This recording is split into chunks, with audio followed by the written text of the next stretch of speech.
نؤمن به ونتوكل عليه ونعوذ بالله من شرور أنفسنا ومن سيئات أعمالنا من يهده الله فلا مضل له ومن يضلله فلا هادي له ونشهد أن محمدا عبده ورسوله أرسله بالحق بشيرا ونذيرا وداعيا إلى الله بإذنه وسراجا منيرا أما بعد فإن خير الحديث كتاب الله وخير الهدي هدي محمد صلى الله عليه وسلم وشر الأمور محدثاتها وكل محدثة بدعة وكل بدعة ضلالة وكل ضلالة في النار فأعوذ بالله من الشيطان الرجيم بسم الله الرحمن الرحيم نساؤكم حرث لكم فأتوا حرثكم أنى شئتم وقدموا لأنفسكم وقال الله تعالى في موضع آخر والذين يقولون ربنا هب لنا من أزواجنا وذرياتنا قرة أعين واجعلنا للمتقين إماما وقال النبي صلى الله عليه وسلم كلكم راع فمسؤول عن رعيته فالأمير الذي على الناس راع وهو مسؤول عنهم والرجل راع على أهل بيته وهو مسؤول عنهم والمرأة راعية على بيت بعلها وولده وهي مسؤولة عنهم والعبد راع على مال سيده وهو مسؤول عنه فكلكم راع فمسؤول عن رعيته رواه البخاري আলহামদুলিল্লাহ শুকরিয়া আদায় করছি মহানবুল ইসলাত ও জালালের দরবারে যারা আমার অনুগ্রহে বিশেষ অনুপম পায় প্রতি জুমার ধারাবাহিকতার ন্যায় আজকের জুমাতেও বিশাল জনসমাজ থেকে বিশাল জনমণ্ডলী থেকে আমাদের কতিপয় আল্লাহর বান্দা ও বান্দীদেরকে মহান আল্লাহ চয়ন করে যাচাই ও বাছাই করে দয়া ও মায়া করে তার মহান হুকুম সালাতুল জুমআ আদায় করার নিমিত্তে অত্র গৃহের সাদের দুরাকাত সুন্নাত সুস্থ মন মস্তিষ্ক নিয়ে বসে থাকার তৌফিক দান করেছেন তাই সর্বাগ্রে সর্বপ্রথমে সেই মহান মুনিবের দরবারে সংক্ষিপ্ত কালের মধ্যে শুকর আদা করছি সবাই বলি আলহামদুলিল্লাহ দরুদ এবং সালাম প্রেরণ করছি প্রিয় নবী মুহাম্মদ সাল্লাল্লাহু আলাইহি ওয়াসাল্লাম আল্লাহুম্মা সাল্লি আলাইহি আল্লাহুম্মা বারিক আলাইহি মোহতারাম হাজিরিন কালামুল্লাহ শরীফ থেকে সূরাতুল বাকারার 223 নম্বর আয়াত সূরাতুল ফুরকানের 74 নম্বর আয়াত সহিহ বুখারী থেকে 2554 নম্বর হাদিসটি পেশ করেছি আয়াত এবং হাদিসটিকে কেন্দ্র করে খুতবা নির্ধারিত সময়ের মাঝে আপনাদের সামনে কিছু আলোচনা করার চেষ্টা করব মা তাওফীকি ইল্লা বিল্লাহ عليه توكلت وإليه أنيب ربي زدني علما ربي يسر ولا تعسر وتأمن بالخير رب اشرح لي صدري ويسر لي أمري واحلل عقدة من لساني يفقهوا قولي اللهم انفعني بما علمتني وعلمني ما ينفعني وزدني علما سبحانك لا علم لنا إلا ما علمتنا إنك أنت العليم الحكيم يا شافع اشفي مرضي ومرض المسلمين بسم الله لا يضر مع اسمه شيء في الأرض ولا في السماء وهو السميع العليم أعوذ بكلمات الله التامات من شر ما خلق তো যাই হোক আমি যে হাদিস টেনেছি তার আলোচ্য বিষয়সূচি হলো আদর্শ সন্তান গঠনে পিতা ও মাতার ভূমিকা। আপনারা কি বুঝতে পেরেছেন? আমরা সচরাচর যেটা শুনে থাকি সেটা হলো সন্তানের উপর মা বাবার দায়িত্ব এবং কর্তব্য। আপনি যদি ভালো সন্তান গঠন করতে না পারেন তাহলে তার আপনার দায়িত্ব কর্তব্য এটা বুঝবে? পশ্চিমকালেও বুঝবে না। একটি আরবিতে প্রবাদে বলা হয় ইন্নাকা লা তাজরি মিনা শাওকিল ইনাব, কাঁটাযুক্ত বৃক্ষ থেকে আঙ্গুর ফল আশা করতে পারো না। কাঁটাযুক্ত বৃক্ষ থেকে খেজুর, আমরা যে খেজুর খাই এই খেজুর গাছে কাটা হয়, এখান থেকে খেজুর পাওয়া যায় কিন্তু এখান থেকে আঙ্গুর পাওয়া যায় না।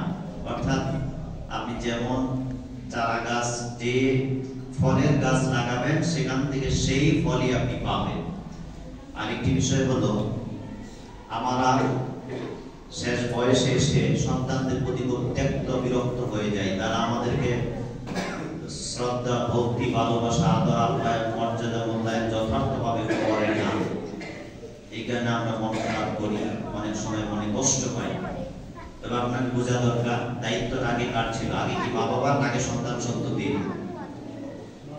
আগে কার ছিল? মা বাবা দুনিয়াতে আগে এসেছে, তাদের মাধ্যমে সন্তান এসেছে। প্রাথমিক দায়িত্বটা হলো মা বাবার। মা বাবা যদি সঠিকভাবে দায়িত্ব পালন করে আশা করা যায় সন্তানও শেষ বয়সে মা বাবা যখন বার্ধক্যের জরাজীর্ণ অবস্থায় পৌঁছে যাবে তখন মা বাবার প্রতি সন্তানেরা সঠিক খেদমতের আঞ্জাম দেবে ইনশাআল্লাহ।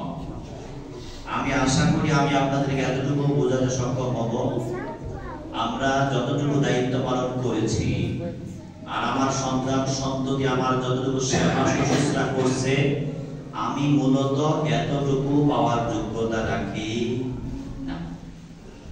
আমার সন্তানগুলি এমনি এমনি বড় হয়েছে, খুব বেশি একটা দায়িত্ব পালন করি না। আর যেটা করেছি সেটা স্রোতের বিপরীতে করেছি, স্রোতের অনুকূলে না, বিপরীতে। কথা বুঝেন নাই? যতটুকু দায়িত্ব পালন করলে সন্তান আপনাকে চিনবে, জানবে, বুঝবে, আপনার আদর আপ্যায়ন মর্যাদা হক অধিকার কর্তব্য দায়িত্ব ইত্যাদি বুঝবে। এটা না বুঝি আপনি উল্টাটা শিখিয়েছেন, যেটা আমি পরে বলার চেষ্টা করব ইনশাআল্লাহ। তো আমরা আমাদের আলোচনাটাকে কয়েকটা ভাগে বিভক্ত করেছি। এক, আদর্শ সন্তানের প্রয়োজনীয়তা। দুই, বর্তমান মা বাবাদের অবস্থা কেমন, তারা কেমন সুখে আছে। তিন, সন্তান খারাপ হওয়ার কারণটা কি।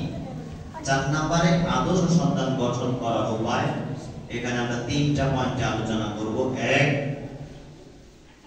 আমি আগে একটি আয়াত পড়েছিলাম সূরাতুল বাকারার 223 নম্বরে আল্লাহ রাব্বুল আলামিন বলেন আউযু বিল্লাহি মিনাশ শাইতানির রাজীম নিসাউকুম হারথুল লাকুম ফাতু হারসাকুম আন্না শি'তুম। তোমাদের স্ত্রীরা হলো তোমাদের শস্য ক্ষেত, জমি। তোমরা তোমাদের জমিনে আসো, চাষাবাদ করো, যেমনি মন চায় সেমনি জমি চাষ করো। ওয়াকদ্দিমু লিআনফুসিকুম, এবং ভবিষ্যতের জন্য ভিত রচনা করো, মানে সন্তান সন্ততি তালাশ করো। তাহলে এখানে সন্তানকে ফসল বলা হয়েছে, ফসল বলা হয় না। জমিনে আসো, জমি চাষ করো, ফসল ফলাও। সন্তান যদি ফসল হয়, ভালো ফসল পাওয়ার জন্য 3টা কাজ করা লাগে। কয়টা? এক, ফসল ফলানোর জন্য একজন ভালো চাষি লাগে, লাগে না? চাষি যোগ্য, বিজ্ঞ, অভিজ্ঞ, দক্ষ একজন চাষি লাগে। দুই, চাষি ভালো, এবার এক খন্ড ভালো জমিন লাগবে, জমিন লাগবে না? ভালো জমিন যদি না হয় ভালো ফসল হবে? এই জিনিসটা তো আপনার শরীরে আছে, দেখেন তো হাতের তালু, এখানে কোনো লোম আছে? কিছু নাই। এখানে অনুর্বর, এটা মরুভূমি, এখানে কোনো ফরেস্ট বন জঙ্গল কিছুই নাই। মাথার দিকে তাকান, অনেক জঙ্গল এখানে আছে, উর্বর ভূমি, এখানে ফসল ফলানো সম্ভব, কিন্তু এখানে ফসল ফলানো সম্ভব নয়। এবার আসেন, চাষিও ভালো, জমিনও ভালো। যদি চাষাবাদ সঠিক পদ্ধতিতে করা না হয়, কোন দিন আপনি একটা উর্বর জমিতে বীজ বপন করেছিলেন, 3 মাস 4 মাস পরে ফসল আহরণ করতে গেলেন, এর মাঝখানে কোনো খোঁজ খবর নেন নাই ওই জমিতে ফসল আছে না আগাছা পড়ে গিয়েছে। তার মানে কৃষকও ভালো, জমিনও ভালো। যদি সঠিকভাবে পরিচর্যা করা না হয় তাহলেও ফসল ভালো হবে না। হয়তো আমি আমার আলোচনা সারমর্ম আপনাদেরকে বোঝাতে পেরেছি ইনশাআল্লাহ। কৃষক হলো প্রত্যেকটা পুরুষ মানুষ। আপনার চরিত্র যদি ঠিক না হয় আপনার সন্তান ভালো হবে না। জমিন হলো আপনার স্ত্রী। আপনার স্ত্রী যদি উত্তম চরিত্রের অধিকারিণী না হয় ফসল ভালো হবে না। দুজনেই ভালো, এরপরও যদি সঠিকভাবে যত্ন না করেন, কেয়ার না করেন, তাদেরকে সঠিকভাবে গাইডলাইন্স না দেন, তাহলেও মানুষ হবে না। এই এলাকায় এখন মনে হয় ধানের চাষ আছে। আপনার ঘরে, আমরা ময়মনসিংহের মানুষ, অনেক ধান ঘরের ভিতরে গাড়ি করে 100 200 300 500 মণ ধান। 1 মণ 40 কেজি ধানের দাম 1500 1600 টাকা। কিন্তু বীজের জন্য বাজার থেকে 1 কেজি ধান কিনে আনতে হয় কত টাকা দিয়ে? 700 না 500 টাকা মনে হয়। 1 কেজি বীজ, ভালো বীজের জন্য 1 কেজি ধানের দাম 500 টাকা। আর 1 মণ ধানের দাম কত? 1500 টাকা। এখান থেকে আমি আপনাকে বোঝাতে চাচ্ছি যে আপনি যে পুরুষ মানুষ, আপনার চরিত্রটা যদি সুন্দর না হয় তাহলে আপনি ভালো ফসল আশা করেন কিভাবে? বীজ ভালো যার, গাছ ভালো তার, গাই ভালো যার, বাছুর ভালো তার, বাপ ভালো যার, ছেলে ভালো তার, মা ভালো যার, মেয়ে ভালো তার। তো আগে নিজের চরিত্রটাকে ঠিক করা লাগবে। তো যাই হোক, আমি আবার প্রথমে চলে যাই। প্রথমে আসেন আদর্শ সন্তানের প্রয়োজনীয়তা। এক নাম্বার প্রয়োজনীয়তা হলো আদর্শ সন্তান আপনার চক্ষুকে ঠান্ডা করে দিবে, অন্তরকে শীতল করে দিবে, মানসিক তৃপ্তি প্রশান্তি আপনাকে এনে দিবে না? আপনার সন্তানটা রাস্তাঘাটে আপনার সামনে দিয়ে বিড়ি সিগারেট টেনে, গান গেয়ে, অশ্লীল ভাবে বেহায়াপনা করে, উশৃঙ্খল ভাবে চলাফেরা করতেছে, আপনার হৃদয়ে রক্তক্ষরণ হচ্ছে না? কিন্তু এই সন্তানটা যদি ভদ্র, আদর্শ, মার্জিত, সুন্দর পোশাক পরে সজ্জিত হয়ে নিজ দিকে তাকিয়ে রাস্তার বাম পাশ ধরে হাঁটছে, কিংবা মসজিদ আসছে, কিংবা মসজিদ থেকে বেরিয়ে যাচ্ছে, কিংবা আপনি বাবা হিসেবে এখানে বসে আছেন, আপনার সন্তানটা এখানে দাঁড়িয়ে খুতবা দিচ্ছে, আপনার অন্তর ঠান্ডা লাগবে না? আল্লাহ এটাই বলেছেন, ওয়াল্লাযীনা ইয়াকুলুনা রাব্বানা হাব লানা মিন আযওয়াজিনা ওয়া যুররিয়্যাতিনা কুররাতা আ'য়ুনিন ওয়াজ'আলনা লিল মুত্তাকিনা ইমামা। সূরাতুল ফুরকানের 14 নম্বর আল্লাহ বলেন, যারা বলে প্রভু হে আমাদেরকে এমন স্ত্রী দাও এবং এমন সন্তান সন্ততি দাও যাদেরকে দেখলে আমাদের চক্ষু শীতল হয়ে যায়, ঠান্ডা হয়ে যায়। তা আমরা বর্তমান মা বাবারা এই অশান্তিতে ভুগতেছি। আমাদের সন্তানদেরকে দেখে আমরা তৃপ্তি প্রশান্তি পাচ্ছি না। তারা উশৃঙ্খল, উদ্ভট, বেয়ারা এবং উল্টাপাল্টা চলাফেরা করতেছে। প্রতিনিয়তই তাদের আচার আচরণে আমরা মর্মাহত হচ্ছি। এটা এক নাম্বার দিক। 2, যদি ভালো সন্তান বা আদর্শ সন্তান আশা করা যায় আপনার ভাগ্যে কালিমা জুড়তে পারে না। কারণ কি আল্লাহ রাসূল সাল্লাল্লাহু আলাইহি ওয়াসাল্লাম কি বলে? হাদিস সহিহ মুসলিম 2010, লাকিনু মাউতাকুম লা ইলাহা ইল্লাল্লাহ। কোন মানুষ মারা যাচ্ছে, বুঝতে পারলে তোমরা তার শিওরের পাশে মৃদু আওয়াজে লা ইলাহা ইল্লাল্লাহ তালকিন দাও। কিন্তু আমাদের দেশে কি হয়? কোরআন তেলাওয়াত শুরু হয়ে যায় না? কেউ সূরা বাকারা, কেউ সূরা ইয়াসিন, কেউ দোয়া ইউনুস ইত্যাদি পড়তে শুরু করে দেয়। সবগুলো সুন্নাহ বিরোধী আমল। একমাত্র সুন্নাহ সম্মত আমল হলো যদি কেউ মারা যায় আমরা বুঝতে পারছি, তাহলে তার কানের পাশে মৃদু আওয়াজে বলবো লা ইলাহা ইল্লাল্লাহ। কেন? এই বলে সূরা আবু দাউদ আল্লাহ রাসূল সাল্লাল্লাহু আলাইহি ওয়াসাল্লাম বলেন, মান কানা আখিরি কালামি লা ইলাহা ইল্লাল্লাহ ফাদাখালাল জান্নাহ। যার জীবনের শেষ কথা হবে লা ইলাহা ইল্লাল্লাহ, সেই জান্নাতে যাবে। মানে যদি আমরা লা ইলাহা ইল্লাল্লাহ পড়ে মরতে পারি তাহলে কোথায় যেতে পারবো? জান্নাত। ইবাদত করে বাহাদুরি করার কিছুই নাই, গর্ব অহংকার টাকা পড়ি করার কিছুই নাই। কারণ মূল ইবাদত হলো মৃত্যুর সময় কি বলতে পারা, লা ইলাহা ইল্লাল্লাহ। যদি আপনার সন্তান আলেম হয় তাহলে এই কাজে আপনাকে সহযোগিতা করবে না? সহযোগিতা করবে না? ইনশাআল্লাহ করবে। এবার আসেন, সন্তান যদি মানুষ হয় আপনার খেদমতের অভাব করবে না। কেন অভাব করবে না এই পয়েন্ট আমি পরে আলোচনা করব ইনশাআল্লাহ। এবং আশা করা যায় আপনি একজন সফল বাবা হবেন। মৃত্যুর পর আপনার সন্তান আপনার জানাজা দিবে বলে আশা করা যায়, তাই না? ফারাজিয়া মৌলবী দিয়ে, পাশের মসজিদের ইমাম দিয়ে, খতিব দিয়ে, মুয়াজ্জিন দিয়ে আমার বাবার জন্য আমার যত দরদ, যত মায়া, অন্য মানুষের প্রতি এত দরদ, এত মায়া আছে, এটা আপনি অনুমান করেন। আপনার সন্তানের প্রতি আপনার যত দরদ, ভালোবাসা, এটা অন্যের প্রতি এটা তুলনা করা যাবে না। আশা করা যায় আপনি একজন সফল বাবা। ওই বাবা তো চরম এবং পরম ব্যর্থ। সন্তানদেরকে ডাক্তার, ইঞ্জিনিয়ার, ব্যারিস্টার ইত্যাদি অনেক শিক্ষায় শিক্ষিত করলো, কিন্তু শেষ বিদায়টা সন্তান দিতে জানে না। শুধু কি তাই? আশা করা যায় আদর্শ সন্তান হলে সন্তান আপনার জন্য দোয়া করবে। সহিহ মুসলিম 4115 রাসূলুল্লাহ সাল্লাল্লাহু আলাইহি ওয়াসাল্লাম বলেন যে মানুষ মারা যায় সকল আমলের দরজা বন্ধ হয়ে যায়, তিনটা অংশ থেকে নেকি পায়। হাদিস মাশহুর। আলহামদুলিল্লাহ দলিল প্রমাণ ভিত্তিক যে কোনো কথা বলবো, দলিল প্রমাণের বাইরে একটু বলবো না ইনশাআল্লাহ। আল্লাহ রাসূল সাল্লাল্লাহু আলাইহি ওয়াসাল্লাম বলেন তিনটা অংশ থেকে নেকি পায়, তার মধ্যে একটি হলো আওয়ালাদিন সালিহিন ইয়াদউ লাহু। সব সন্তান যদি তার বাবার জন্য কি করে, দোয়া করে। সূরাতুল বনী ইসরাঈল 15 নম্বর আয়াত শেষ অংশে আল্লাহ রাব্বুল আলামিন বলেন ওয়াকুর রাব্বিরহামহুমা কামা রাব্বায়ানি সগীরা। তোমার মা বাবার জন্য দোয়া করো। অর্থটা কি? রাব্বিরহামহুমা, হে আমার রব, আমার মা বাবার প্রতি রহম করো, দয়া করো। কবর জীবনে তাদের প্রতি ওইরকম ভালোবাসা, মমতা, মায়া, মহব্বত করো। কামা রাব্বায়ানি সগীরা, আমি ছোট অবস্থায় আমার মা বাবা আমাকে যেমন দরদ দিয়ে, মায়া দিয়ে, ভালোবাসা দিয়ে, আদর আপ্যায়ন করে আমাকে যেভাবে লালন পালন করেছে, আল্লাহ কবর জমিনে তুমি আমার মা বাবাকে সেভাবে লালন পালন করো। যদি আশা করা আপনার সন্তান যদি সৎ হয় দোয়াটা করবে। শুধু কি তাই? সবচেয়ে বড় প্রাপ্তি হলো সন্তানকে যদি মানুষ করতে পারেন, আপনি মরে যাবেন, ইবাদত মরে যাবে না। এবং ইবাদত নেকির পাল্লা, আপনি একা কি ইবাদত করে নেকির পাল্লা বাড়াতে পারবেন না।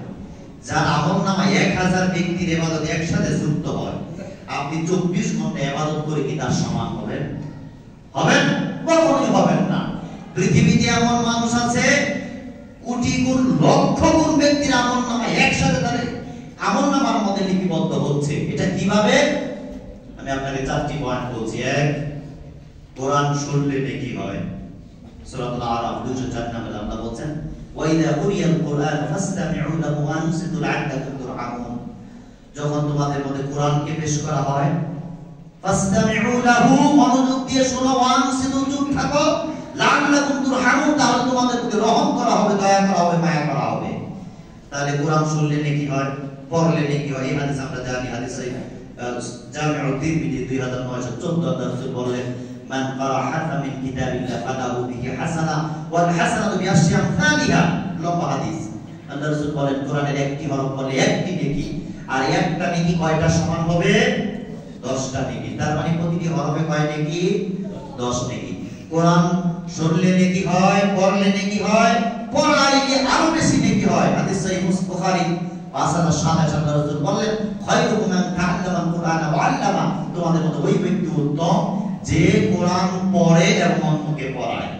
কোরআন শুনলে যত নেকি হয়, পড়লে তার থেকেও বেশি নেকি হয়, অপরকে পড়ালে তার থেকেও বেশি নেকি হয়, এর থেকেও বেশি নেকি হয় মানুষকে আল্লাহর দিকে ডাকলে, কোরআনের দিকে ডাকলে। সূরা হামিম সিজদা ওয়া ফুসিলাত আল্লাহ রাব্বুল আলামিন বলেন ওয়া মান আহসানু কাওলান মিম্মান দাআ ইলাল্লাহ ওয়া আমিলা সালিহান ওয়া ক্বালা ইন্নানী মিনাল মুসলিমিন। ওই ব্যক্তির কথা থেকে আর কার কথা উত্তম হতে পারে যে মানুষকে আল্লাহর দিকে ডাকে, নিজেও ভালো কাজ করে এবং নিজেকে মুসলিম বলে পরিচয় দেয়। এটা দ্বারা আমি কি বোঝাতে চাচ্ছি? এই আয়াতের তাফসীর ইবনে কাসির এসেছে। এই আয়াত দ্বারা মুয়াজ্জিনকে বোঝানো হয়েছে। মুয়াজ্জিন আলহামদুলিল্লাহ আমার সামনে বসা আছে, তাদেরকে আপনি অনলাইন করেন না, হয়তো করেন, মানে যেইভাবে করা দরকার সেভাবে সারা বাংলাদেশ। অনেক ক্ষেত্রে দেখা যায় যে তাদেরকে আমরা মর্যাদা মূল্যায়ন করতে চাই না। আশা করি আমার এই হাদিস শোনার পরে এই আয়াতের অর্থ বোঝা দেওয়ার পরে তার মনের মধ্যে কোনো কি কয় হাহাকার থাকবে না, কোনো অনুতাপ, অভিপ্রায়, অভিব্যক্তি, অনুশোচনা থাকবে না, এবং আপনারা তাকে যথেষ্ট পরিমাণ সম্মান, মর্যাদা, মূল্যায়ন করবেন। এই আয়াত দ্বারা তাফসীর ইবনে কাসিরে বলা হয়েছে মুয়াজ্জিনকে বোঝানো হয়েছে। কেন? মুয়াজ্জিন মানুষকে কার দিকে ডাকে? আল্লাহর দিকে ডাকে। হাইয়া আলাস সালাহ, সালাতের জন্য আসো। হাইয়া আলাল ফালাহ, কল্যাণের জন্য আসো। আল্লাহ রাসূল সাল্লাল্লাহু আলাইহি ওয়াসাল্লাম বলেছেন, যদি মানুষ কেউ কাউকে ভালো কাজের দিকে ডাকে, মান দা'a ইলা হুদান কানা লাহু মিনাল আজরি, যদি মানুষকে ভালো কাজের দিকে ডাকে, ডাকার কারণে সাথে সাথে একটা নেকি হয়ে যায়, এবং তার ডাক শুনে যতজন মানুষ ভালো কাজটা করবে তারা সবাই মিলে যত নেকি পাবে, যিনি ডাক দিয়েছেন তিনি একাই তাদের সকলের সমান নেকি পেয়ে যাবে। সুবহানাল্লাহ। আজকে মুয়াজ্জিন যিনি আযান দিয়েছেন, এই জনতা যতজনের 100 200 300 সবাই মিলে সুন্নাত, নফল, ওয়াজিব, মুস্তাহাব, কোরআন তেলাওয়াত, তাসবিহ, তাহলিল সবাই মিলে যত নেকি পাবেন, তিনি আল্লাহর দিকে ডাকার কারণে, সালাতের দিকে ডাকার নেকি তিনি একাই সকলের সমান নেকি পেয়ে যাবেন। আমি আপনাকে বোঝাতে চাচ্ছি এই কথা, একা কি ইবাদত করে আল্লাহর বড় করা যায় না। কিভাবে বড় করা যায়? মানুষকে আল্লাহর দিকে ডাকলে। তো হয়তো বলতে পারবেন, আমি তো আলেম না, আমি কিভাবে ডাকবো? না, আমি আপনাকে আলেম হতে বলিনি, আপনার সন্তানকে আলেম বানাতে বলছি, মানুষ বানাতে বলছি। কারণ আপনার সন্তানটা হলো আপনার জন্য সদকায়ে জারিয়া। সন্তান জীবনে যত ভালো কাজ করবে তার সমান নেকি আপনার আমলনামায় লিপিবদ্ধ হবে। সন্তান জীবনে যত খারাপ কাজ করবে তার সমান পাপ আপনার আমলনামায় চলে যাবে। তা আপনার সন্তান যদি আলেম হয়, ভালো মানুষ হয়, তাহলে মানুষদেরকে আল্লাহর দিকে ডাকবে। তার ডাকে যদি 1000 মানুষ সাড়া দেয়, তার আমলনামায় 9000 গুণ নেকি জমা হবে।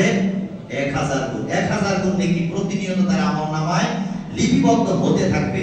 আর সন্তান যত নেকি কামাই করবে, বাবা তার সমান পাবে, মা তার সমান পাবে। আমি আপনাকে বোঝাতে চাইলাম যে সন্তান যদি মানুষ হয়, মা বাবা মারা যায় কিন্তু ইবাদত মরে যায় না। আরেকটি হলো কিয়ামতের মাঠে হয়তো সন্তান আপনার জন্য শাফাআত করবে ইনশাআল্লাহ।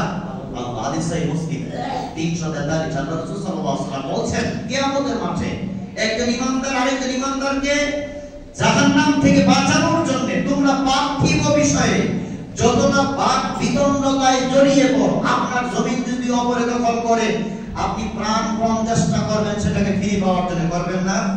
আল্লাহ রাসূল সাল্লাল্লাহু আলাইহি ওয়াসাল্লাম এই কথাই বোঝাতে যাচ্ছেন, পার্থিব সম্পদের ব্যাপারে তোমরা একজনের সাথে যেমন তর্ক বিতর্কে বাক বিতণ্ডতায় জড়িয়ে পড়ো, যখন ঈমানদাররা দেখবে অপর ঈমানদারদেরকে জান্নাতে পাওয়া যাচ্ছে না, তার মানে তারা কোথায় আছে?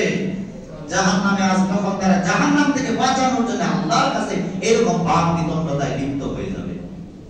তখন আল্লাহর কাছে গিয়ে বলবে, দুই রকম আছে, দুই রকম বক্তব্য এসেছে। এক হাদিসে বলা হয়েছে যে আল্লাহ তাআলা কোথায়? ঈমানদাররা বলবে, যারা আমরা একসাথে সালাত করেছি, সিয়াম পালন করেছি, সৎ আমল করেছি। অপর হাদিসে এসেছে, যারা আমরা একসাথে সালাত করেছি, সিয়াম পালন করেছি এবং হজ সম্পাদন করেছি, তারা আজকে কোথায়? আল্লাহ রাব্বুল আলামিন বলবেন, ঠিক আছে যাও, তাদের জন্য এত মায়া, জাহান্নামে যাও। তোমাদের বন্ধু বান্ধব যাদেরকে তোমরা চিনতে পারো, যাদের হৃদয়ে 1 দিনার পরিমাণ, 5 টাকার কয়েন আছে না, এইরকম 1 দিনার পরিমাণ ঈমান আছে, তাদেরকে জাহান্নাম থেকে বের করে নিয়ে আসো। ঈমানদাররা যাবে চিনে চিনে, দেখে দেখে তাদের বন্ধু বান্ধবদেরকে, যাদের 1 দিনার পরিমাণ ঈমান আছে, তাদেরকে বের করে নিয়ে আসবে। আল্লাহর কাছে এসে বলবে, আল্লাহ আলামিন সবাইকে বের করে। আল্লাহ আবার যাও, অর্ধেক দিনার ঈমান আছে তাদেরকেও বের করো। দ্বিতীয়বার কি এইরকম লোকদেরকে বের করে নিয়ে এসে বলবো, আল্লাহ এদেরকেও বের করেছি। আল্লাহ তৃতীয়বার না, আবার যাও, যাদের হৃদয়ে সরিষা পরিমাণ ঈমান আছে তাদেরকেও জাহান্নাম থেকে বের করে নিয়ে আসো। বন্ধু বান্ধবদের জন্য যদি সুপারিশ করে, মা বাবার জন্য করবে না? করবে না? যাই হোক, আমি এই গুরুত্ব, আদর্শ সন্তানের গুরুত্ব বোঝাতে কয়েকটি পয়েন্ট আপনাদের মাঝে তুলে ধরলাম। এবার আসেন সন্তান খারাপ হলো কেন। এই মানে দুটি হাদিস শোনাই। হাদিস সহিহ বুখারী 1359। আল্লাহ রাসূল সাল্লাল্লাহু আলাইহি ওয়াসাল্লাম বলেন, বাবি মাউলুদিন, এর আগে বুঝে যে মা বাবার অবস্থাটা কেমন, বর্তমান সময়ে মা বাবার অবস্থাটা কেমন। আদাবুল মুফরাদ 117 নম্বর হাদিস আল্লাহ রাসূল সাল্লাল্লাহু আলাইহি ওয়াসাল্লাম বলেছেন লা তাকুমু সাআ হাত্তা ইয়াকতুলা আর-রাজুলু জারাহু ওয়া আখাহু ওয়া আবাহু। কিয়ামত কায়েম হবে না যতক্ষণ পর্যন্ত না ব্যক্তি প্রথমে হত্যা করবে তার প্রতিবেশীকে, অতঃপর হত্যা করবে তার ভাইকে, অতঃপর হত্যা করবে তার মা বাবাকে। প্রতিবেশীর সাথে ঝগড়া আগেই হয়ে গিয়েছে, হয়নি? ভাই ভাই দ্বন্দ্ব আগেই হয়ে গিয়েছে। এখন কোন পর্ব চলে এসেছে? সন্তান কাকে হত্যা করতেছে? মা বাবাকে, পিতামাতা। সেটা এখনকার সময়। ওই যে কয়েকদিন আগে আপনাদের ঐশী রহমান নামে একজন পুলিশ দম্পতির মেয়ে বাবাকেও জবাই করেছে, মাকেও কি করেছে? জবাই করেছে। বর্তমান বিভিন্ন বৃদ্ধাশ্রমগুলি গড়ে উঠছে না? ওটা নাই? বিভিন্ন জায়গায় বৃদ্ধাশ্রম। আচ্ছা, এটা কল্পনা করা যায়? এই যে বাড়ি গাড়ি কত পরিশ্রম করে কষ্ট করে আপনি এগুলো গড়ে তুলেছেন, এই দোকানপাট, ক্ষেত খামার, আঙ্গিনা, বাড়ি গাড়ি, এই পুকুর, এগুলো ছেড়ে শেষ বয়সে সন্তান আপনাকে এগুলো থেকে বিদায় দিয়ে বৃদ্ধাশ্রমে টাকার বিনিময়ে সেবক সেবিকার আপনার সেবা করবে, এটা আপনি কল্পনা করতে পারেন? কিন্তু বাস্তবতা হলো তাই। আমাদেরকে সন্তান সন্ততি টেনে হিচড়ে বের করে এখান থেকে আমাদেরকে জীবিত অবস্থায় তারা ওই জাহান্নামের মধ্যে পাঠিয়ে দেবে। কারণ বৃদ্ধাশ্রম জীবিত অবস্থায় মা বাবাদের জন্য জাহান্নাম না। এর থেকে কষ্টের আর কি কারণ হতে পারে? কিছুদিন আগে পত্রিকায় এসেছে একজন বৃদ্ধা মায়েদের দিক বৃদ্ধাশ্রমে ভালো খাবার দেওয়া হয়। সকালবেলায় খাবার নিয়ে যাওয়া হলো। ওই কর্মীরা বলছে মা খাবার গ্রহণ করুন, কয় না আমি একটু পরে গ্রহণ করবো। দুপুর বেলায় নিয়ে যাওয়া হলো, এখন খাবার গ্রহণ করবো, কয় না আমি আরেকটু পরে গ্রহণ করবো। রাতের বেলায় যখন খাবার গ্রহণ নেওয়া হলো তখন মা কান্না করছে যে হ্যাঁ দেও আমি খাবো। যে আমি সকালবেলায় খাই নাই, কেন জানো? আমি ভেবেছিলাম যে সন্তানটা আমাকে বৃদ্ধাশ্রমে রেখে গিয়েছে ও হয়তো ঈদের দিন আমাকে দেখতে আসবে, আমার সন্তানকে দেখে তারপরে আমি খাবার গ্রহণ করব। সকালে যখন আসে নাই ভেবেছিলাম দুপুর বেলায় আসবে, দুপুর বেলায় ওকে আমি দেখে তারপরে আমি খাবার গ্রহণ করবো। এখন সন্তান হয়ে গিয়েছে, আমার সন্তানটা যারা আসবে এটা নিশ্চিত, দাও খাবার। এই সন্তান তো সেই সন্তান ঈদের দিন গোসল করে সুগন্ধি মাখিয়ে, তেল সোনো মাখিয়ে, সুন্দর জামা কাপড়ে সজ্জিত করে কপালে চুমু দিয়ে আমরা ঈদগাহে পাঠিয়ে দিই না? মা বলে বাবা তার ঈদের সালাত পরে তাড়াতাড়ি আসবে, আমি তোর জন্য পোলাও, কুরমা, বিরিয়ানি সামর্থ্য অনুযায়ী খানা পিনার আয়োজন করে। তো বলছিলাম মা বাবাদের এই বর্তমান অবস্থা। কয়েকদিন আগে আমার এক আত্মীয় মা বাবা বার্ধক্য হয়ে গেছে, বস্ত্রা পায়খানা বিছানায় করে দেয়, শ্বশুর কি করে ছেলের বউটা সহ্য করতে পারে না, বলে তোমার বাবাকে আরেক ঘরে পাঠাও। এই দুর্গন্ধ সহ্য হয় না, ঠিক তাই হয়েছে। অপর দূরে আরেকটি ঘরের মধ্যে জায়গা দেওয়া হয়েছে। ছেলের বউ সকাল 7-8টার দিকে নাস্তা নিয়ে গেছে, আব্বু উঠেন, আব্বু উঠেন, আব্বু উঠেন। অনেক ঠান্ডাটাকি করার পরে ভিতরের মানুষটার কোনো সারা শব্দ নাই। এটা জানতে বাকি নাই যে ভিতরের মানুষটা এই জগতে নাই, কোন পারে চলে গিয়েছে, উপরে চলে গিয়েছে। আয়েশা রাদিয়াল্লাহু তাআলা বর্ণনা করেন বিশ্বনবী মুহাম্মদ সাল্লাল্লাহু আলাইহি ওয়াসাল্লাম আমার গরুর উপর মাথা রেখে ঘুমাচ্ছে, মাথা রেখে তার মৃত্যুটা হয়। আল্লাহ রাসূল মৃত্যুর আমার কুলের উপর হয়েছে, তার মৃত্যুটা আমার গরুর উপর মাথাটা ছিলেন। একটা নেকড়া তোয়ালে ছিল, এটা দিয়ে বারবার তার মুখটা মুছতেছিলেন আর বলতেছিলেন ইন্নালিল মাউতি সাকারাত, ইন্নালিল মাউতি সাকারাত, মৃত্যু বড় কঠিন, মৃত্যু বড় কঠিন। আয়েশা রাদিয়াল্লাহু তাআলা বলেন আমি ধারণা করতাম খারাপ মানুষের মৃত্যুর সময় কষ্ট হয়, কিন্তু বিশ্বনবী মুহাম্মদ সাল্লাল্লাহু আলাইহি ওয়াসাল্লামের মৃত্যুর কষ্ট দেখে আমি এটা ভুলে গেলাম যে না, খারাপ মানুষের মৃত্যুতে কষ্ট এরকম না, ভালো মানুষের মৃত্যুতে কষ্ট হয়। আল্লাহ রাসূল বারবার মুখটা মুছতেছিলেন আর কাপড় দিয়ে তার মুখটা ঢেকে দিচ্ছিলেন। আমি আপনাকে বোঝাতে চাচ্ছি যে ওই ঘরে যে বাবাটা মারা গেল তার মনে কত না চাওয়া পাওয়া ছিল, ছিল না? কত আকাঙ্ক্ষা ছিল, আত্মীয় স্বজনকে দেখার ইচ্ছা ছিল, অনেক কষ্ট তার ভিতরে ছিল, ছটফট করতেছিল। কুরবানি যে গরু জবাই করেন এমনিতেই মারা যায়, এমনি মারা যায়, অনেক ছটফট করে। এবার আসেন আমি আপনাকে বোঝাতে চাচ্ছি সন্তানটা খারাপ হলো কেন, এই জন্য কে দায়ী? এত নির্মম নিষ্ঠুর নিদারুণ পাষাণ হলো কেন হাদিস সহিহ বুখারী 1359 আল্লাহ রাসূল সাল্লাল্লাহু আলাইহি ওয়াসাল্লাম বলেন মা মিন মাউলুদিন ইল্লা ইউলাদু আলাল ফিতরা, প্রতিটি সন্তান ফিতরাতের উপর জন্মগ্রহণ করে। ফিতরাত মানে স্বভাবজাত ধর্ম, ফিতরাত মানে ইসলাম। সন্তান জন্মগতভাবে মুসলিম, ফাবাওয়াহু ইউহাবিদানি, তার পিতামাতা তাকে ইহুদি বানায়, আও ইউনাসিরানি, তার পিতামাতা তাকে খ্রিস্টান বানায়, আও ইউমাজ্জিসানি, পিতামাতা তাকে অগ্নি পূজক অথবা মূর্তি পূজক বানায়। আমার বাবা এই মেম্বারে দাঁড়িয়ে খুতবা দিতেন, ইমামতি করতেন, আমরা এই লাইন পেয়েছি। যেই বাবা ব্যবসা করে তার সন্তানরা ব্যবসা শিখে দেয়, শিখে যায় না? যেই বাবা রাজনীতি করে সন্তানরা রাজনৈতিক মতাদর্শ নিয়ে বেড়ে উঠে, সে ওই রাজনৈতিক দিকে ধাবিত হয়। অধিকাংশ মানুষ আমাদের বাংলাদেশের নাকি বিদেশ থাকে, বাবা বৃদ্ধ হয়ে গিয়েছে, বলে বাবা আমি আর পারতেছি না বিদেশ, তোমাকে এখানে রেখে আমি বাড়িতে চলে যাব। মানে কি, বাবা বিদেশ থাকে, ছেলেকে বিদেশ রেখে বাবা দেশে ফিরে আসে। তার মানে মা বাবার আদর্শ যেমন, সন্তানের আদর্শ তেমন। যেই বাবা সিগারেট খায় তার সন্তানরা সিগারেট খাবে, এটাই স্বাভাবিক কথা। যেই বাবা সুদ খায় তার সন্তানেরা সুদ খাবে, এটাই স্বাভাবিক কথা। যেই বাবা ঘুষ খায় তার সন্তানরা ঘুষ খাবে, এটাই স্বাভাবিক কথা। সন্তানের খারাপ হওয়ার জন্য এক নম্বরে মা বাবা দায়ী। এরপরের হাদিস সহিহ বুখারী 2554 রাসূল বললেন কুল্লুকুম রাঈন ফামাসউলুন রাইয়াতি, তোমরা প্রত্যেকে দায়িত্বশীল, তোমাদের প্রত্যেককে তাদের তার স্ব দায়িত্বের ব্যাপারে জিজ্ঞাসা করা হবে। ফাল আমিরুল্লাযী আলান নাস রাঈন ওয়া মাসউলুন আনহু, আমির নেতা সে তো দায়িত্বশীল, তাকে তার অধীনস্থ ব্যক্তিদের ব্যাপারে জিজ্ঞাসা করা হবে। আর পুরুষ মানুষ ওয়ারাজুলু রাঈন আলা আহলি বাইতিহি ওয়া হুয়া মাসউলুন আনহু, একজন পুরুষ মানুষ সে তার পরিবারের দায়িত্বশীল। আমার স্ত্রী এবং সন্তান সন্ততির ব্যাপারে আল্লাহর কাছে আমাকে জবাব দেওয়া লাগবে।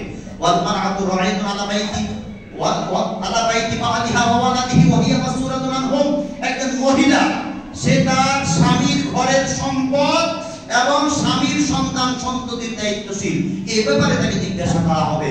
এবং সর্বশেষ আল্লাহ রাসূল বললেন ওয়াল আবদু রাঈন আলা মালি সাইয়্যিদি ওয়া মাসউলুন আন, একজন গোলাম, একজন বণিক সে তার একজন গোলাম সে তার মনিবের মালের পাহারাদার, এই ব্যাপারে তাকে জিজ্ঞাসা করা হবে। আলা ফাকুল্লুকুম রাঈন ফামাসউলুন আন রাইয়াতি, অতএব সাবধান, তোমরা প্রত্যেকেই দায়িত্বশীল, তোমাদের প্রত্যেককে তোমাদের স্ব দায়িত্বের ব্যাপারে আল্লাহর কাছে জিজ্ঞাসিত হতে হবে। তাহলে আমি আর আপনি কি সঠিকভাবে দায়িত্ব পালন করেছি? করি নাই? আপনার সন্তানটা কেন আপনার খেদমত করে না, সেবা করে না? এখন তো কোরআন কি বলে, আপনার সন্তানটাকে যদি কোরআন পড়াতেন, কোরআন আর মা বাবার পরিচয় কোরআন দিয়ে দিত, মা বাবার কি হক, অধিকার, দায়িত্ব, কর্তব্য, আপনার সন্তানটাকে কোরআন শিখিয়ে দিত। যে হাদিস পড়াতেন, হাদিসে মা বাবার পরিচয় দেওয়া আছে। আপনি সন্তান জন্মের পর বাবা তোমাকে ডাক্তার হওয়া লাগবে, ইঞ্জিনিয়ার, আমি ডাক্তার ইঞ্জিনিয়ার বিরোধী না, অবশ্যই ডাক্তার বানাবেন, ইঞ্জিনিয়ার বানাবেন। ঘোড়া দিয়ে জিহাদ করার সময় এখন কি পারমাণবিক বোমা, হাইড্রোজেন বোমা, F-30 এগুলো লাগবে। অবশ্যই বিজ্ঞানী অগ্রযাত্রা আমাদেরকে অনেক বেশি এগিয়ে যেতে হবে। 657 হিজরি আলাদুখার ছেলে চেঙ্গিস খান যখন মুতাসিম বিল্লাহ সাম্রাজ্যকে ধ্বংস করে দেয়, তার পূর্ব পর্যন্ত পৃথিবীতে যত আবিষ্কার ছিল সবগুলো কাদের দখলে ছিল? মুসলমানদের দখলে ছিল। এক একটি করে বলে অনেক সময় দরকার, কিন্তু এখন যুবক ভাইরা আমার, যুবকেরা আমাদের পশ্চিমাদের কৃষ্টি কালচার তারা লালন করে, তাদের চুলে পশ্চিমাদের স্টাইল, পোশাকে পশ্চিমাদের স্টাইল, চা খাওয়া, বিড়ি খাওয়া, পোশাক পরা, ঘুমানো, সবকিছু ওই দেশের আদর্শ, কিন্তু জ্ঞান বিজ্ঞানে তাদের ধারে কাছেও নাই। তাদের আদর্শ পুরোপুরি লালন করে। পোশাক দেখলে বোঝা যায় যে এটা পশ্চিমা পোশাক, আচরণ দেখলে বোঝা যায়। চা খাবে কোন হাতে? বাম হাতে। আর বিড়ি খাবে কোন হাতে? ডান হাতে। হারাম ডান হাত দখল করেছে, আর হালাল কোন হাত দখল করেছে? বাম হাত। এটা হলো আমাদের যুবক। তুমি পশ্চিমা স্টাইল নাও করলা, সব ওদের মতো করো। ওদের জ্ঞান বিজ্ঞানে তুমি কেন এত পিছিয়ে? ওরা যে আবিষ্কার করো, ওদের যে প্রযুক্তি টেকনোলজি, ওখানে তুমি তোমার কোনো পাণ্ডিত্য নাই কেন, কোনো তোমার দখল নাই কেন? তো বলছিলাম যে অবশ্যই ডাক্তার, ইঞ্জিনিয়ার হওয়া, বৈজ্ঞানিক অগ্রযাত্রায় আরো বেশি ধাবমান হওয়া আমাদের জন্য কর্তব্য, কিন্তু প্রাথমিক পর্যায়ে আমাদের জ্ঞানটা দেওয়া লাগবে কি? কোরআন এবং সুন্নাহ। এই মাটিকে যদি পুড়িয়ে আপনি ইট বানিয়ে ফেলেন, এটা যদি সাগরেও ফেলান, তাহলে এই ইট গলে আর মাটি হবে না। এটা যদি পুকুরেও ফেলান, এই ইট তার স্বতন্ত্র বৈশিষ্ট্য বজায় রেখে চলবে। যেখানে মাটির নিচে দিকে দাফন করে দেন, এই মাটির সাথে মিশে যাবে না। এইখানে প্রাথমিক শিক্ষাটা আপনি কোরআনের উপর দেন, হাদিসের উপর দেন। এরপর আপনি যদি ডাক্তার বানান, এই ডাক্তার হবে মানবিক ডাক্তার। রোগীকে আপনার এই মৃত রোগীকে আইসিইউতে রেখে বিল দেখাবে না। ইঞ্জিনিয়ার বানান, তাহলে মানবিক ইঞ্জিনিয়ার হবে। আজকে যে রাস্তার দুর্নীতি, এটা কোনো শিক্ষিত মানুষ করে না, অশিক্ষিত মানুষ করে। শিক্ষিত এই দেশটা আমাদের একেবারে রসাতলে চলে গিয়েছে, দুর্নীতির শীর্ষস্থলে চলে গিয়েছে এই দেশের শিক্ষিত মানুষের কারণে। একটা বিষয় খেয়াল করেন, এই দেশের অশিক্ষিত মানুষগুলো বিদেশ যায়, বিদেশ গিয়ে এই দেশে টাকা পাঠায়, আর শিক্ষিত চোরেরা এই দেশের টাকা চুরি করে বিদেশে পাঠায়। তাহলে এই এরা যদি শিক্ষিত হয়, তাহলে মূর্খ কে? ওই শিক্ষিত যে বিদেশে টাকা পাঠায়, ওর থেকে বেশি শিক্ষিত হলো ওই মূর্খ লোকটা যে দেশে বিদেশ থেকে দেশে টাকা পাঠায়। ওই রিকশাওয়ালা, ভ্যানওয়ালা, হেল্পার, ড্রাইভার, কন্ডাক্টর, ইমাম, খতিব, মুয়াজ্জিন, জেলে, কামার, কুমার, ওই লোকটা বেশি শিক্ষিত যে তার মা বাবার খেদমত করে। ওই ডাক্তার, ইঞ্জিনিয়ার, ব্যারিস্টার, ইউনো যে তার মা বাবার খেদমত না করে বৃদ্ধাশ্রমে পাঠায়, ওই ব্যক্তি মূর্খ। আপনি মূর্খ বিদ্যাটাকে শিক্ষা দিয়েছেন, এই কারণে সন্তান আপনাকে মর্যাদা মূল্যায়ন করে না। যদি কোরআন পড়াতেন, আল্লাহ রাব্বুল আলামিন কি বলছেন? সূরা নিসা 34 নম্বরে আল্লাহ বলেন, ওয়া'বুদুল্লাহ ওয়া লা তুশরিকু বিহি শাইআ ওয়া বিল ওয়ালিদাইনি ইহসানা। ইবাদত করবে আল্লাহ, শিরক করবে না তার সাথে কাউকে, এবং মা বাবার সাথে ভালো আচরণ করো। আল্লাহ শিখিয়ে দেন নাই? ওয়া রাব্বুকা আল্লা তা'বুদু ইল্লা ইয়্যাহু ওয়া বিল ওয়ালিদাইনি ইহসানা। আল্লাহ সিদ্ধান্ত হলো ইবাদত করবে আল্লাহর, আর কারো ইবাদত করবে না, মা বাবার সাথে ভালো আচরণ করবে। ইম্মা ইয়াবলুগান্না ইনদাকাল কিবার, মা বাবা যদি বার্ধক্য অবস্থায় উপনীত হয়, দুইজন অথবা একজন, তাহলে তাদের সেবা শুশ্রূষা করতে গিয়ে, তাদের প্রস্রাব পায়খানা সাফ করতে গিয়ে বিরক্তি কোন শব্দটা করবে না।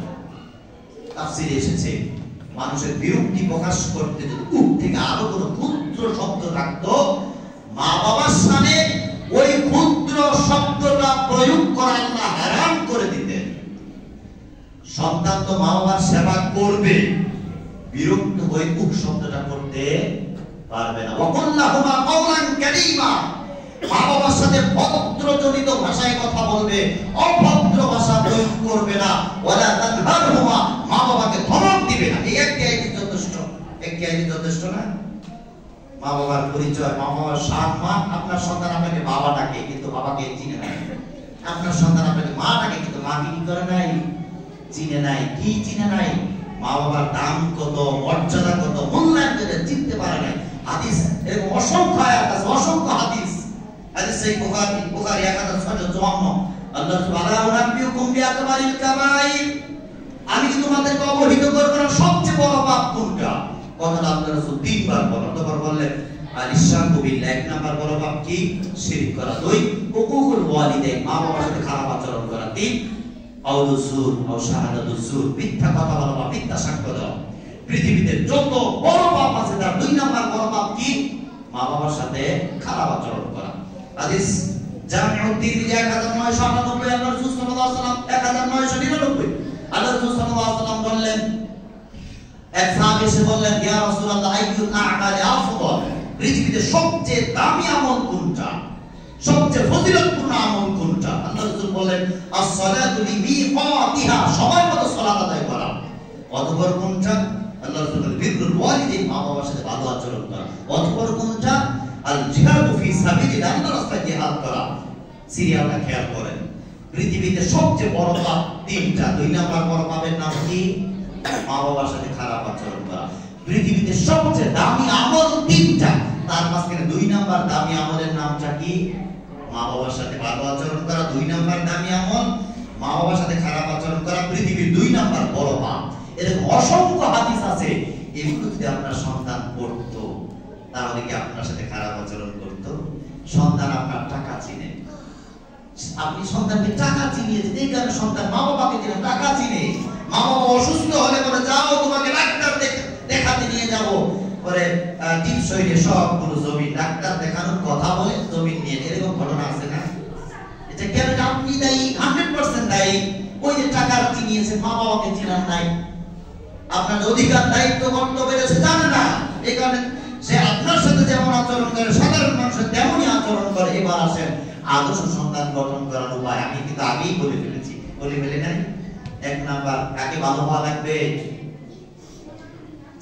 ওই যে কৃষক ভালো হওয়া লাগবে, চাষি ভালো হওয়া লাগবে, আপনার চরিত্র সুন্দর করা লাগবে। পুরুষ মানুষটার চরিত্র যদি সুন্দর না হয় তাহলে তো ভালো সন্তান হবে না। দুই নাম্বার, জমি মানে আপনার স্ত্রী। ওমর বিন খাত্তাব রাদিয়াল্লাহু তাআলা রাতের আধারে মদিনার অলিতে গলিতে ঘুরতেছে, হঠাৎ করে একটি ঘর থেকে আওয়াজ বেরিয়ে আসলো, মা দুধের মধ্যে পানি মিশিয়ে দাও। তখন মেয়ে বলছে দুধে পানি মেশানো যাবে না। কেন? আমিরুল মুমিনিন ওমর ইবনে খাত্তাব নিষেধ করেছেন। তখন মা বলছে ওমর তো নাই। তখন মেয়ে বলছে ওমর নাই, আছে কে? আল্লাহ। এই কথা শোনার পর ওমর দৌড়িয়ে তার ছেলেকে বলছেন, বাবা তোমাকে বিবাহ করার জন্য মেয়ে ঠিক করে ফেলেছি। ওমর কি মেয়েকে দেখেছিলেন? মেয়ের বংশমর্যাদা অনেক উন্নত ছিল, যে দুধ বিক্রি করে তার কোনো বংশমর্যাদা আছে। এই গ্রামের থার্ড ক্লাস মানুষ তো তার মেয়েকে বিবাহ করাবে না। আল্লাহ রাসূল বলেন, ইদা আতাকুম মান তারদাউনা দীনাহু ওয়া খুলুকাহু ফাযাব্বিহুহু ইল্লা তাফআলু তাকুম ফিতনাতুন ফিল আরদি ওয়া ফাসাদুন আযীম। যদি এমন কোনো প্রস্তাব আসে যার চরিত্র সুন্দর, যার দিন সুন্দর, তাহলে বিবাহ বন্ধনে আবদ্ধ করিয়ে নাও। যদি না করো পৃথিবীতে মহা ফিতনা ফাসাদ বিপর্যয় ছড়িয়ে পড়বে। বিপর্যয় ছড়িয়ে পড়ে নাই? প্রত্যেকটা ঘরে ঘরে অশান্তির দাবানল দাও দাও করে চলছে। এক নাম্বার, আপনি নিজে ভুল করেছেন। ভালো দিনদার ফাসফার বিজাতিক দিন, আপনার জন্য দিনকে প্রাধান্য দাও। যে মহিলার ভিতরে দিন আছে তাকে প্রাধান্য দাও। তারিবান ইয়াদাক মতবাদী বিপদগ্রস্ত হবে। ওমর ইবনে খাত্তাব রাদিয়াল্লাহু তাআলা বলেন, এটা হলো উর্বর ভূমি। এই মেয়ের গর্ভ থেকে এমন সন্তান হবে জাজিরাতুল আরব ভূখণ্ডে শাসন করবে। ঠিক তাই এই মেয়ের গর্ভ থেকে পরবর্তী ওমর ইবনে আব্দুল আজিজ জন্মগ্রহণ করেছিল, যাকে পঞ্চম খোলাফায়ে রাশেদা বলা হয়। আল্লাহ রাব্বুল আলামিন আমাদের প্রতিটি করে আদর্শ সন্তানকে লালন করার মতো তৌফিক দান করুন। আল্লাহ আমাদের সন্তানগুলিকে যেন পরকালীন সম্পদ হিসেবে আমরা রেখে যেতে পারি, সেই তৌফিক দান করুন। আল্লাহ আমাদের জগদীশ বাজিয়ে রেখে সুস্থ শরীর ঈমান হায়াতে বেঁচে থাকার মতো তৌফিক দান করুন। আকুলু কওলি আস্তাগফিরুল্লাহ ওয়া লাকুম ওয়া লিসাইরিল মুসলিমিন বারাকাল্লাহু লানা ওয়া লাকুম ফিল কুরআনিল আযীম ওয়া নাফa'ana ওয়া iyyakum bil ayati wa dhikril minhu ta'ala zawadun karimun malikun